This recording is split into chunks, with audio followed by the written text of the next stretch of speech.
the sound of bare feet dragging across cold marble. Year 89, CE. You're standing in a Roman atrium pressed against the wall with 6 other witnesses. You can't move, you can't speak. Your only job tonight is to watch. In the centre of the room, an 18-year-old girl in a bridal veil stands frozen. In front of her, something draped in dark cloth. Behind her, a physician with a bag of instruments. Beside him, an elderly woman whose grip on the girl's arm says everything. There is no escape. The girl's mother wept this morning while braiding her hair. Her final words were a warning. Do not resist. Whatever they require, do not resist. It only makes everything worse. Now the girl reaches out, pulls back the cloth, and what's underneath, carved from dark wood, polished smooth by 1,000 brides before her, makes her face go white.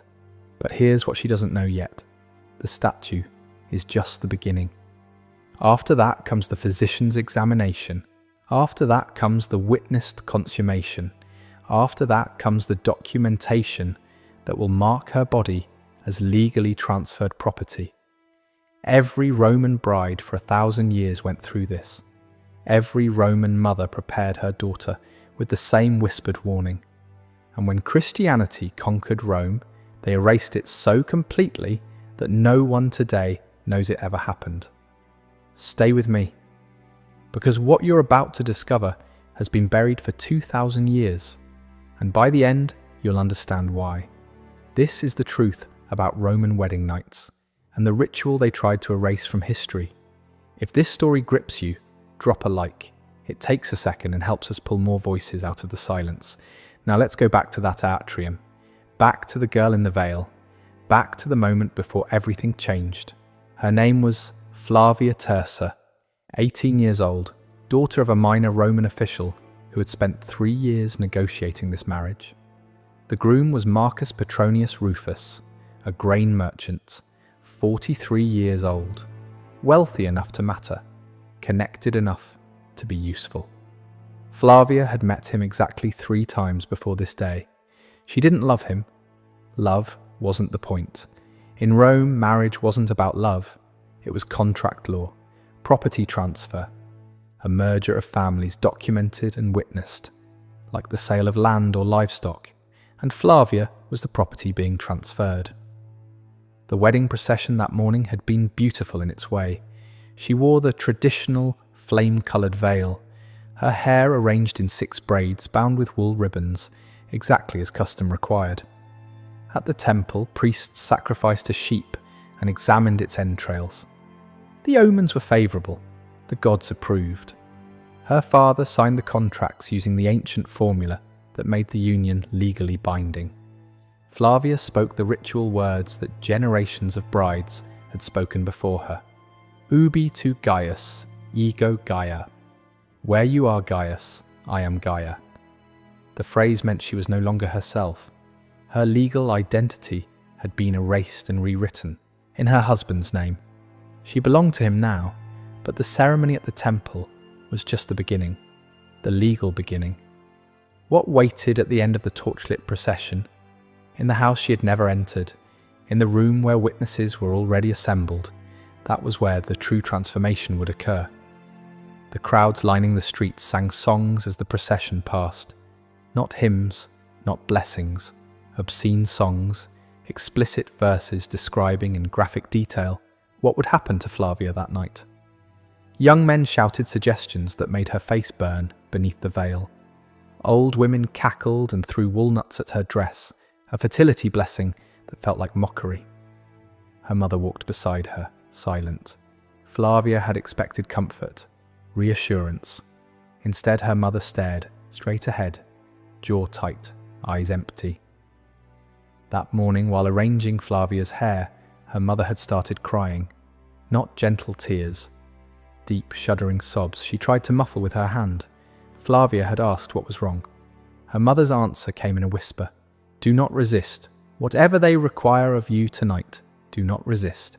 It only makes everything worse. Flavia hadn't understood. She thought she knew what wedding nights involved, the basic mechanics, the expectation of pain.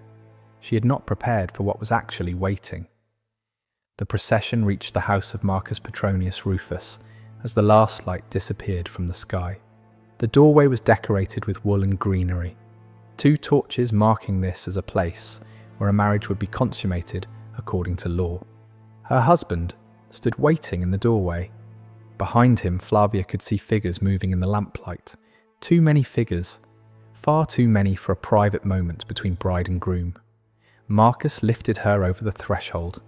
Tradition said it was unlucky for a bride to stumble entering her new home. But the gesture symbolized something older, something from an era when women were carried into their husbands' houses, whether they wished to enter or not. The door closed behind her, and Flavia finally saw what was waiting in the atrium. Count them with her. An elderly woman in formal robes, the pronuba. Her role was to oversee everything that would happen tonight and provide testimony if the marriage was ever legally challenged. A priest of uncertain affiliation, his face half shadowed by lamplight. 3 female slaves carrying basins of water and clean cloths. An older man with a leather bag at his feet. Medical instruments visible through the opening. And in the corner, draped in dark fabric that concealed its shape, a wooden structure nearly 4 feet tall. Too many people, too many eyes, too many witnesses for what Flavia had imagined would be private. The pronuba stepped forward and took Flavia's hands.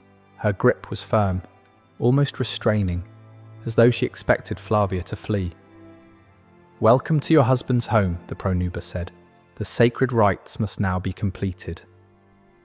Here's what almost no one tells you about Roman marriage. It was not a romantic union. It was not about love or companionship or building a life together. It was a property transfer, documented and witnessed like the sale of a farm or a ship. Roman law classified marriage as conventio in manum, literally coming into the hand. A woman passed from her father's legal ownership to her husband's. Before the late Republic, this transfer was absolute. A husband held the same legal power over his wife that he held over his slaves, including the right of life and death. By the imperial period, when Flavia walked that torchlit path, the law had softened somewhat. Women could own property. Divorce was possible, but the fundamental principle remained. Marriage transferred a woman from one man's authority to another. And like all significant property transfers in Rome, it required verification. Think about how Romans handled the sale of land. Witnesses observed the transaction. The property was inspected. Rituals invoked divine blessing. Boundaries were walked. Documents were sealed. Romans applied this exact logic to marriage. The bride's primary value lay in her capacity to produce legitimate heirs. Her body was the property being transferred. Her fertility was the resource being purchased. Roman law required both be verified before the transaction was complete. This wasn't interpretation. Roman legal texts state explicitly that a marriage was not valid until consummated. The consummation had to be confirmed by witnesses. The bride's virginity had to be verified. Each requirement generated rituals that made perfect sense within Roman legal logic, rituals that horrify us precisely because that logic is so alien to how we understand marriage today. The pronuba guided Flavia toward the draped figure in the corner. Flavia's heart was pounding so hard she could hear it in her ears. The pronuba's hand remained on her arm, firm and guiding, allowing no retreat. "You must greet mutunus tutunus," the pronuba said. "You must ask his blessing before your husband approaches. You must offer yourself as tradition requires." Flavia reached out with trembling hands and pulled back the cloth. What stood beneath was carved from dark wood, polished smooth by generations of use. It was shaped with anatomical precision into the form of a phallus. This wasn't a small amulet like the ones children wore around their necks to ward off evil. This wasn't a garden ornament. This figure was sized deliberately, proportioned carefully, designed for a specific purpose that became horrifyingly clear as the pronuba began explaining what Flavia must do. Mutunus tutunus was Rome's god of fertility and sexual initiation. We know he existed because multiple ancient sources mention him, always briefly, always with visible discomfort. St. Augustine, writing in the 5th century as Christianity conquered pagan Rome, described the practice with outrage. Roman brides were required to sit upon the wooden phallus of mutunus tutunus as sacred duty before consummation with their husbands. The ritual was performed in the presence of witnesses. Augustine was a hostile source, writing to condemn paganism, but his description matches fragments from earlier, non-Christian texts. Lactantius, another church father, called it so shameful that even naming it pollutes the speaker. Arnobius provided the most detailed account, describing brides made to straddle the god's emblem, their new husbands looking on. The antiquarian Varro, writing centuries earlier with no Christian agenda, mentioned Mutunus Tutunus as a deity to whom brides were presented, using language that implied physical contact without explicitly describing it. Modern historians who address this ritual tend to minimize it. They suggest the bride merely sat briefly on the statue's lap in a symbolic gesture. But the language of ancient sources doesn't support that interpretation. Augustine's word was incidere, which means to settle onto, to mount. Arnobius used language implying penetration. Lactantius refused to describe the details because they were too shameful, an excessive reaction to someone briefly touching a statue. The stated purpose was divine blessing for fertility. The practical purpose, which Romans may or may not have acknowledged, was something else entirely. Preparation. Breaking down resistance before the real consummation. Demonstrating absolute submission before witnesses. Conditioning a virgin bride to accept what would follow. Flavia stood before the wooden figure. The pronuba positioned her body, guided her movements, instructed her in what was required. The witnesses watched. Her husband watched. The physician waited to perform his examination afterward. And Flavia understood finally what her mother's tears had meant, what the obscene songs had been preparing her for, what being a Roman wife actually required. She could refuse, theoretically, but refusal meant disgrace for her entire family.